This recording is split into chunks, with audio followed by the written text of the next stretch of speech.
the grand old Duke of York. He had 10,000 men. He marched them up to the top of the hill, and he marched them down again. And when they were up, they were up. And when they were down, they were down. And when they were only halfway up, they were neither up nor down.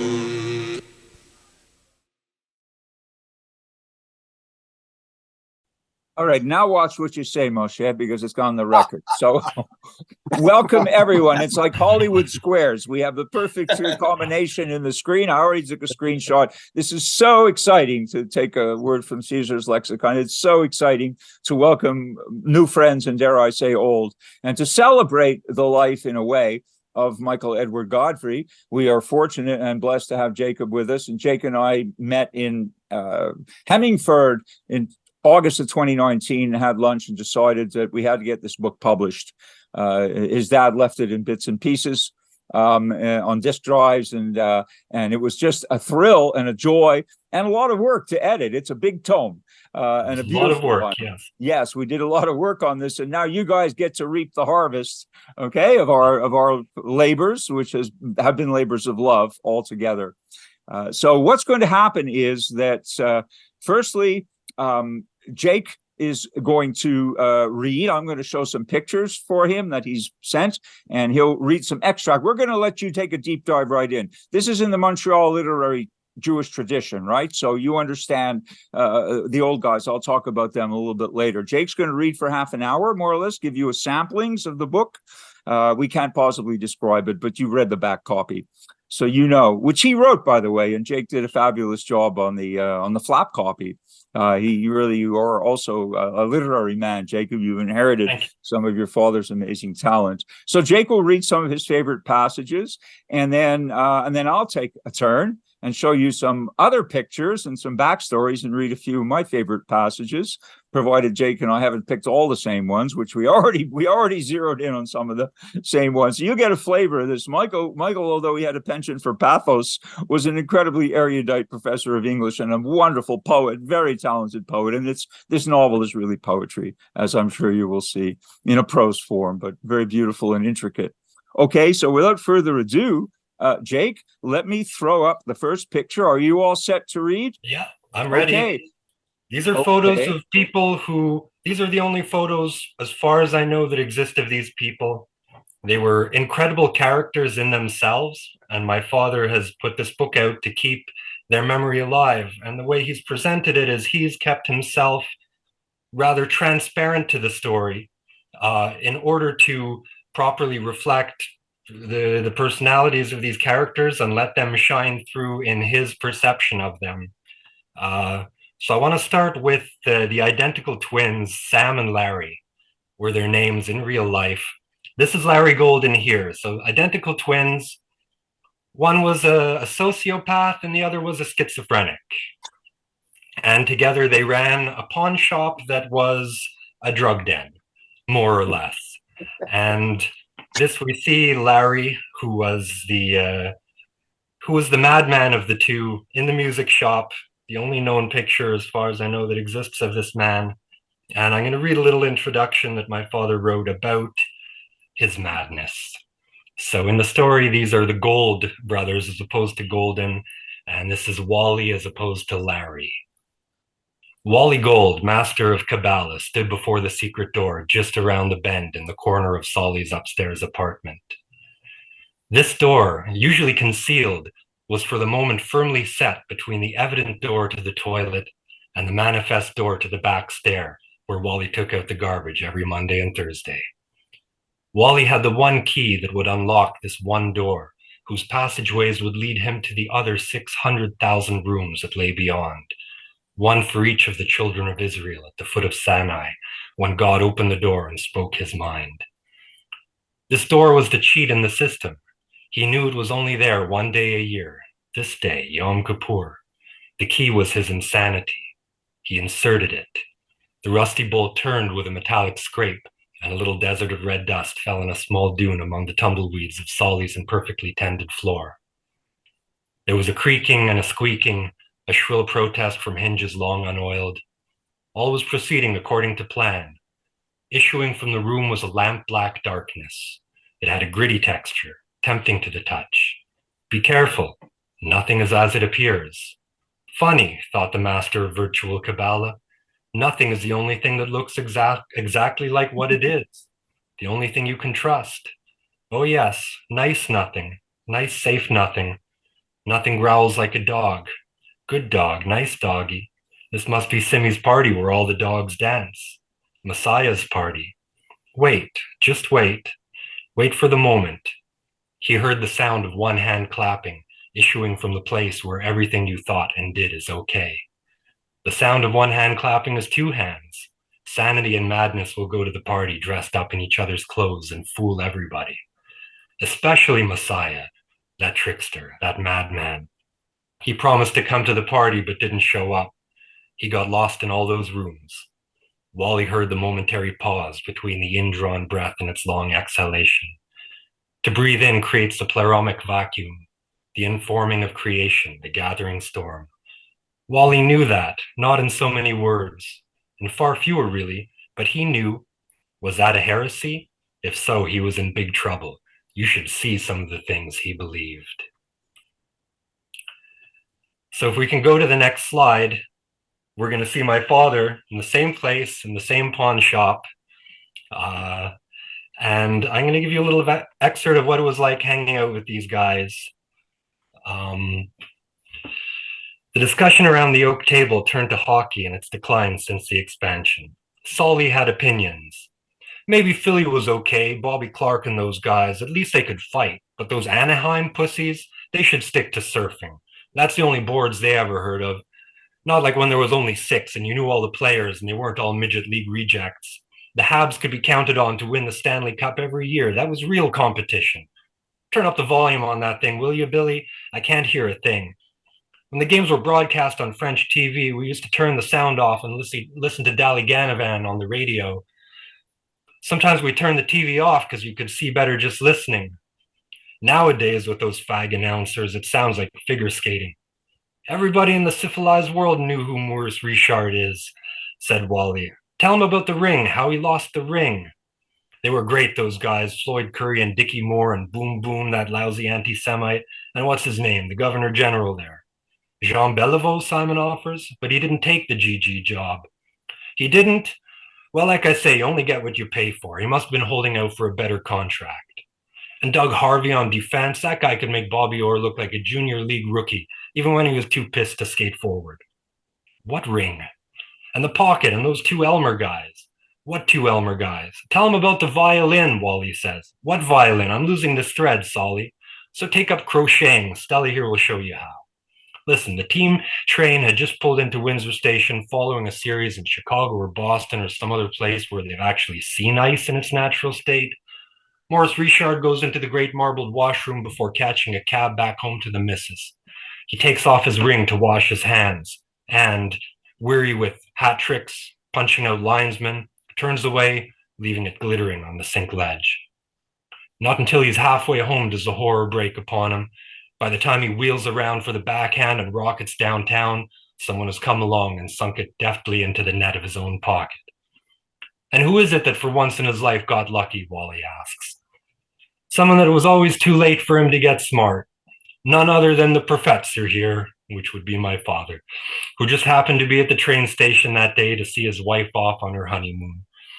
So he goes into the bathroom just as the legend is leaving. Let's see, he says, what have we here? Aha, finders keepers, finders goalkeepers, losers ice sweepers. Now, if we can switch to the next slide, we're going to see Sam Golden. This is Solly Gold, master of the pawn shop. What about the violin, Solly? Oh yeah, I was just getting to that. Like I say, we get all kinds. One day this guy comes in with this fiddle. I figure it's hot like most of them, so I ask him, where do you get this? I see he's practically shitting his pants and his eyes are darting around like 2 squirrels fucking in a tree. He won't say nothing, so I tell him, you better get out of here or I'll turn you in. That usually flushes him out. But you should pardon the expression, because if it's legit, he won't run. And if it's not, he won't be able to get rid of it anyways. He tells me it's his own. So I ask him if he's had it a long time. Yeah, sure, a long time, he says, practically forever. So play me something, I tell him. Naturally, he has no idea, so he says it was his papa's. I hear that refrain all the time. Finally comes out with it and admits someone left it in his cab. He hasn't shown it to me yet, but I can see the case itself is worth at least RSS. He puts it on the counter and I open it up to have a look. I says, I see, yeah. Workmanship a little clumsy, maybe, thick varnish, rough carving on the scroll, irregular F-holes, inconsistent purfling on the borders. Oh yeah, his eyes lighting up, is that good? Well, I tell him it's not concert quality. It isn't? Nah, it's Canadian made. They churn them out by the hundreds at that factory they got over there in Cremora, Ontario. I see ones like it all the time. Basically, it'll sound like a pack of wolves in heat.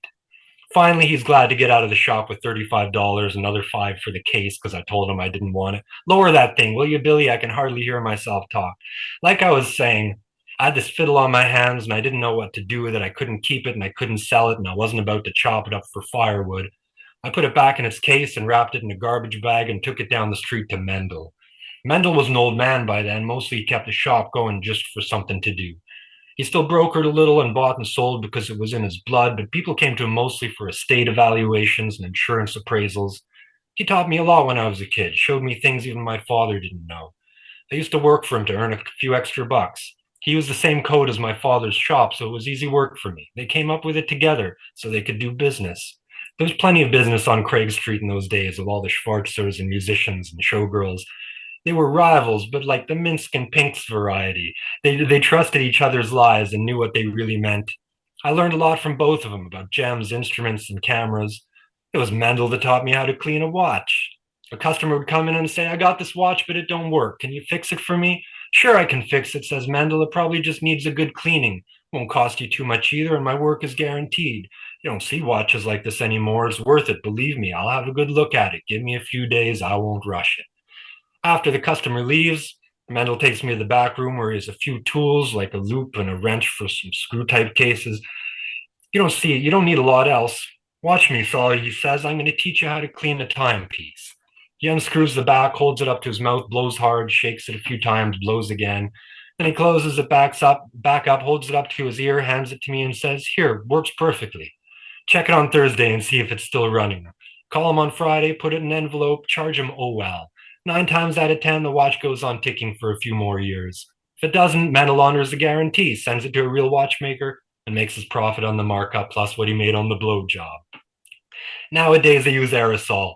Most of the time, you just replace the battery or throw it away or get a new one for what it used to cost to clean an old one. They're cheap, but no craftsmanship. So what do you think I should do, Mendel? I ask him. I once came across a Guarnerius of 1739. This one's 25 years older, but in my opinion, not quite as good. It's a matter of taste. A Guarneri recently went for $3 million at auction. Still, this one is worth something as long as you didn't pay too much for it. I'll tell you what to do. It's very simple. Leave it with me and forget you ever saw it. What'll you do with it? Same as I did with the Guarneri. End of conversation. Now I want to read a quick excerpt about Solly himself, something my dad wrote, which really seems to come from his heart because Sam Golden was a very rough character. He was a gangster, and yet he was my father's probably oldest consistent friend. And so this is a kind of heartwarming rendition of Solly and Wally together, and the way my dad saw these rough around the edge people. He wrote, you love Solly the way you love your tenderest weakness. Flawed himself, he absolves you of all guilt and shame, takes it upon himself, shows you his unredeemed self like a boil on the ass. It's like receiving absolution from a pederastic priest. He profits, of course, takes whatever advantage such wretched frailties merit. His charm is you must love him as you love yourself. He is your own flimsy craft, riding the tempest in the teapot of your soul, blowing and lowing, huffing and puffing, stuffing his pockets with the capora, the sacrifice of the scaped chicken, golden on the inside, beholden on the out, knowing his old beauty still shines through, smiling sadly in the blue haze, a face like Jupiter up close, red blotch, an eye in the sky, all knowing, all watching, jewels spill from him like honey, like poured sunshine, like mushroom soup slopped onto the regal slope of Wally's shirt, precious stone, diamond, emerald, and ruby. Whatever crosses his counter, 2, 3, for. He's Maharaja of marijuana and golden caliph of coke. Aga Khan, worth his weight in bright white stone, the abdominal snowman. Solly and Wally, Smokey and Cokey, mirror images, Solly with his bad eye, Wally with his other bad eye, Solly sinistral, Wally rectal, the world-famous palindromic twins joined at the pecker. They even weigh 272 pounds. So that's Sam Golden. And if we can go to the next slide, I want to talk about Shoshana and the dance. There's a dance that is kind of the culmination of the book, which through most of the book, my dad is involved in putting together the set. He talks about 3 paintings that he put together. This dance actually happened. I was there, I attended it. This is a picture from the actual performance itself. And in the background, you see the paintings that my father made for it, the production of which is a part of this book.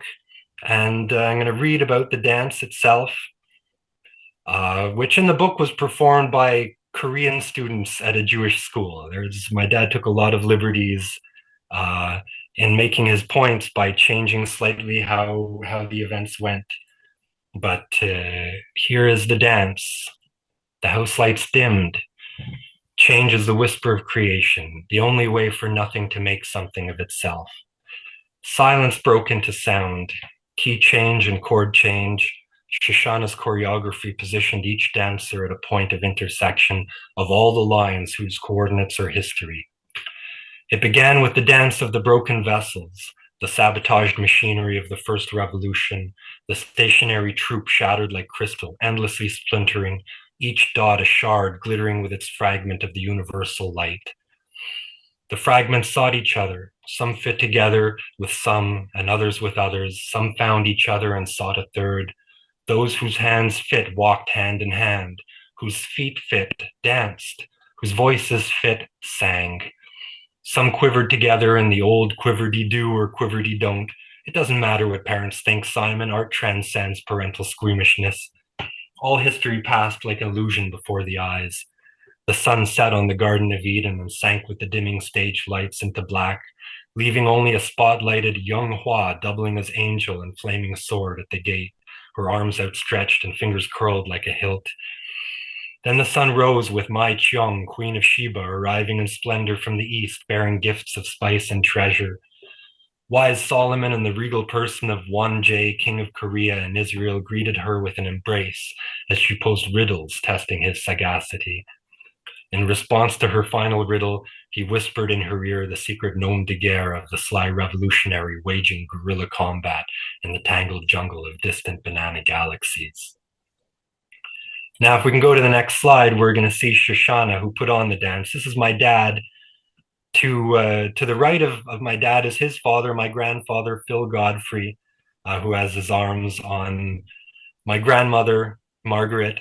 And on the far right is my great auntie Yetta, who passed a few years ago. She lived over 100 years old. But my dad has his arm around Franny Ravinsky, who was a woman he was completely smitten with his whole life, but she lived for art. And together they did have something special. They created a lot together. This dance was something they created together. So the quote I was reading continues to talk about Shoshana. For Shoshana, there was no idea but a Molotov cocktail to stop in its tracks the complacent progress of a dogmatic assumption.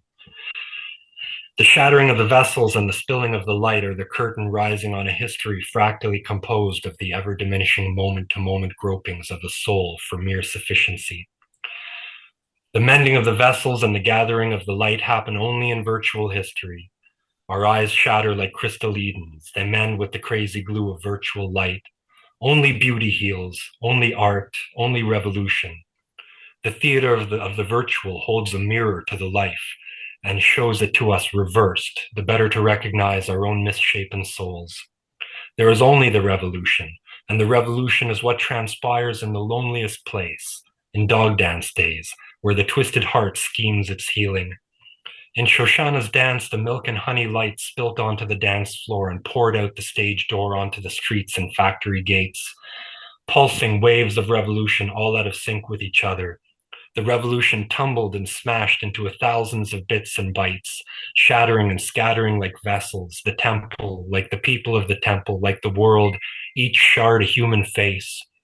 Revolution is the overthrow of order, the old order, any old order. The parallel lines of all the revolution extend to infinity in the wings. The dance glided to a halt and headed for the crunch. It was all lived again, left to right, upside down, inside out. The shards were gathered up, those tiny fireflies of divinity sparkling in the defiled Eden of our lands and rivers, a virtual image of everything that had gone before. Hydro-Quebec gathered in all its scattered electrons. Its exiled tribes returned to their ancestral homes. The rivers sang with fish. The woods once again danced with the spoor of happy mammals. In the grand finale, the dancers fell asleep under the trees in the courtyard of the temple, whose broken stones once again composed themselves into mighty walls.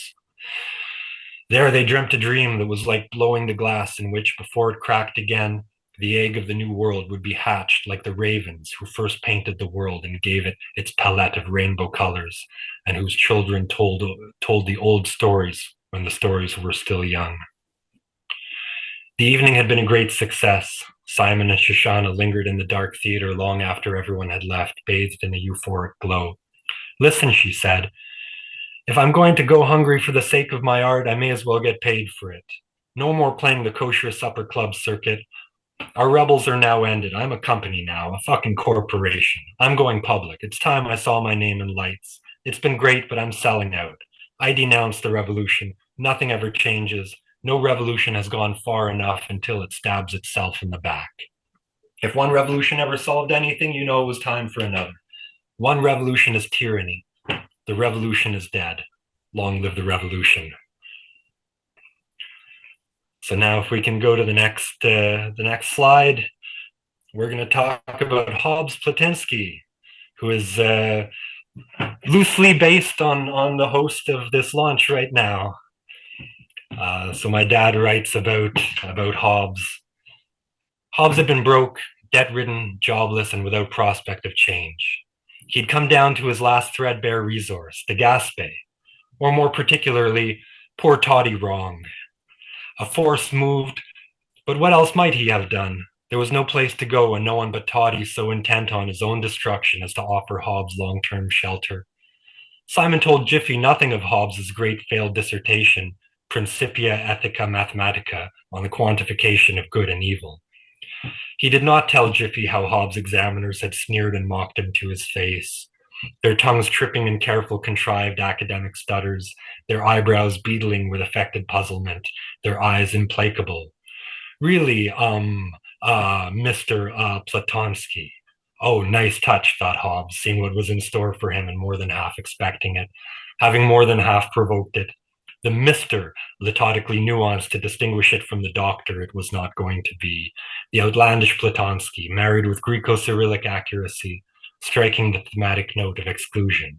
Very provocative, voicing an entire rhetoric of affected indifference, finger nudging the bound manuscript an inch or two towards oblivion. But one scarcely knows what to say. Hobbes's eyes wandering to the quadrangle window caught sight of the college spire, pointing like an upturned finger, mocking his long labor and his restless gnawing hunger. The spent years amounted to nothing more than a festering provocation to these wretches before whom he must now stand naked, these begowned and embittered mediocrities enthralled to the beaten path of their narrow syllogisms, wretches embittered by the sour ash of their charred dreams. Very provocative, Mr. Platonsky, but go perch on a church.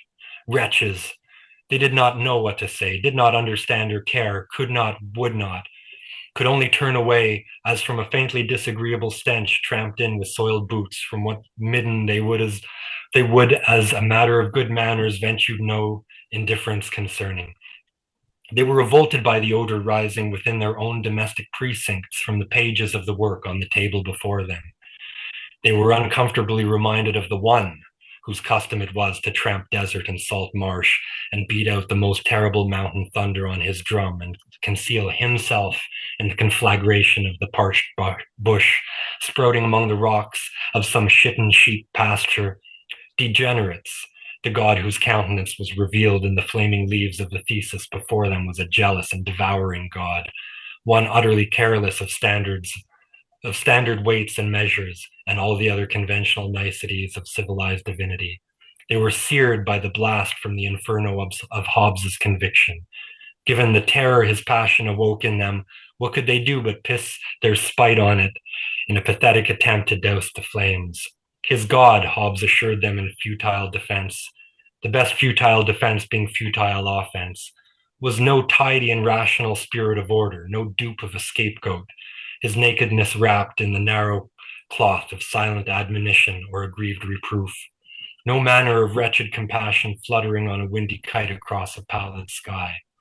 What cared Hobbes for their pompous pederastic priests or pale Protestants of the thin-lipped creed?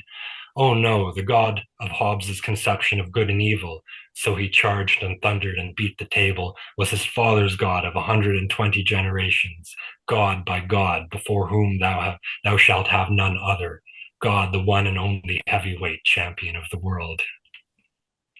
Now, if we can switch to the next slide, this is a picture of my dad with Julian, Louis's son, who is here joining us right now. One of many long lost photos that I uncovered in an old suitcase in my closet. I'm going to read one more excerpt. If we can go to the next photo, this is a photo of Julian and I in the Gaspé when we were visiting Louis. We're playing Batman, and I guess we both wanted to be the Penguin. The book details a disaster that we bring about that never happened in real life, but in the book we felt the need to run away into the wild because of the severity of the error we had made. So this is an excerpt of Julian and I as children hiding in the wild as our parents looked for us. I'm hungry, so feel around for raspberries. Don't use the flashlight, they'll see it. We don't have to go back. We'll hide out in the forest and never get caught. We'll be the famous wild boys of the Gaspé Hills. We can eat raspberries and spread terror, breaking into chicken houses at night like our brothers, the coyotes. It'll be fun. The farmers will probably shoot us, but we'll be too fast for them. Ouch, there's needles. Look, I think I got one. A big juicy raspberry. Halfers, finders keepers. There are stings on the bushes. They're called thorns, dummy. We better think of something. At my school, when you get sent to the office, you stop in the bathroom and swish hot water around in your mouth. Then you tell them you're sick, so they take your temperature and they think you're running a fever and send you home. There has to be something like that we can do. Maybe we can eat some nightshade berries, but not enough to kill us. They can't do anything to us if we're turning green and vomiting a lot. Contemplating this grim prospect of salvation, the boys grew silent.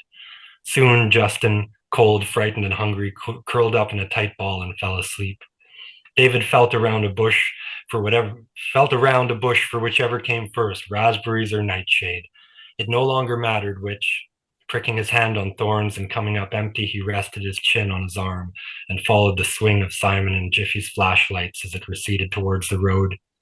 He considered the options, came to a decision, untangled himself from the underbrush, and resigning himself to the rigors of a feral lifestyle, moved off into the night.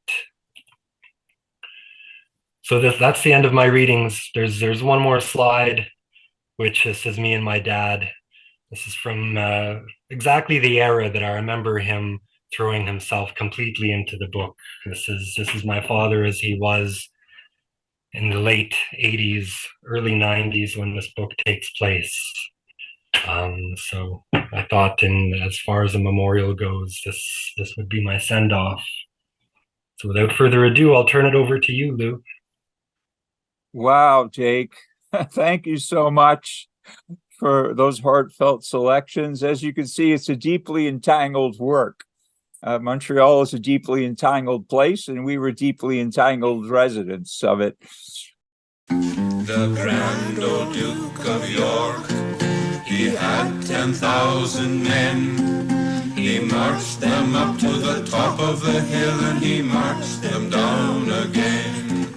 And when they were up, they were up. And when they were down, and when they were only halfway up, they were nigh